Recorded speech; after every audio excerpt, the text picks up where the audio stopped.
I didn't plan on remembering the exact moment my mother betrayed me, but some lines carved themselves into bone.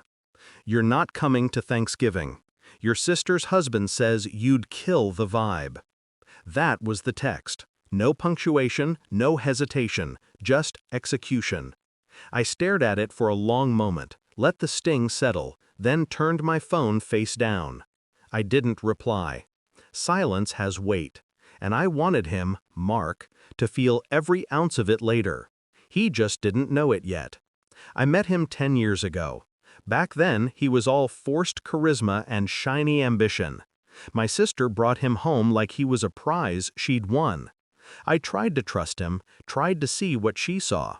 But Mark always smiled too long, always watched too closely, always treated me like a competitor in a race I hadn't entered. Still, I welcomed him. I gave him the benefit of the doubt. Because that's what you do for family, or the people who claim to be. And maybe that's why the betrayal had teeth. I first noticed something was off when he started joking about my career. He'd do it at dinner, throwing little darts wrapped in smiles. "Big job for someone who barely talks," he'd say. "Must have charmed the right people." I laughed it off, let it slide, but the pattern kept repeating. Then came the meetings he tried to tag along to, the networking events he asked to observe. He wanted access, doors, leverage. I didn't give him any, and that's when he shifted from pretending to be supportive to pretending I was a threat. The Thanksgiving text wasn't about family. It was an early victory lap.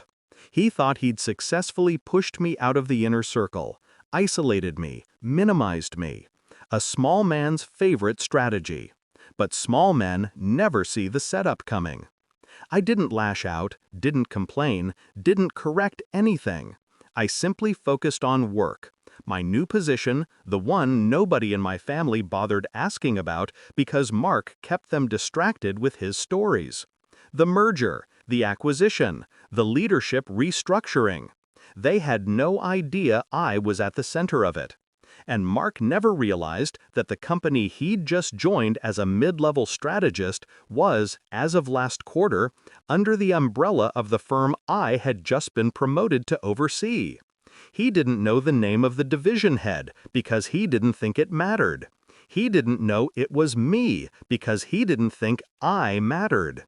I let him stroll into his own downfall step by step. Thursday morning, Thanksgiving, 7:45 a.m. I arrived early, unlocked my conference room, prepared the files. The HR rep waited at the table, already briefed. Calm, professional. Mark's footsteps echoed before he appeared. He walked in mid-sentence, complaining about something to his assistant. He didn't look up until the door shut behind him. Then he saw my name on the frosted glass. Director L. Pierce. His face blanched so fast it was almost theatrical. "Wait, this is your office?" he stammered. I only gave a small nod. He scanned the room like someone searching for an escape route in a burning building. Nobody told me." "You didn't ask," I said quietly. "You never ask." He tried laughing. It cracked in the middle. "I mean, come on, this is awkward, right?" I opened the folder. Let's begin. The HR rep explained the findings: inappropriate conduct, attempts to access confidential files, multiple complaints from colleagues about his behavior, documented attempts to undermine team members. All things he thought were clever. All things I'd quietly collected through the channels he didn't know I controlled. He kept glancing at me, eyes pleading, as if I'd suddenly play savior. "You could have just talked to me," he said. "I did," I answered. "You just mistook my silence for weakness." And that was the moment he understood. The moment the floor dropped out beneath him. I didn't need to raise my voice. I didn't need to explain the Thanksgiving text. His expression told me he remembered it, felt it, regretted it. His voice was barely audible. "So, I'm fired?" "Yes," the HR rep said, "effective immediately." He looked at me again, not angry, not indignant, just small. finally the size he'd always been. I left the office at noon. My family group chat pinged nonstop. Photos, blessings, plates of food. I ignored them.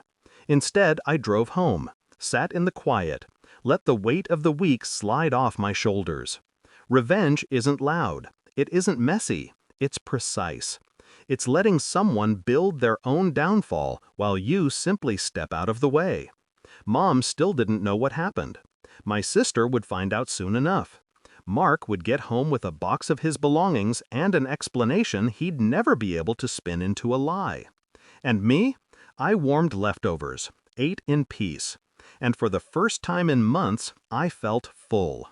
Silence doesn't kill the vibe. It delivers the punchline.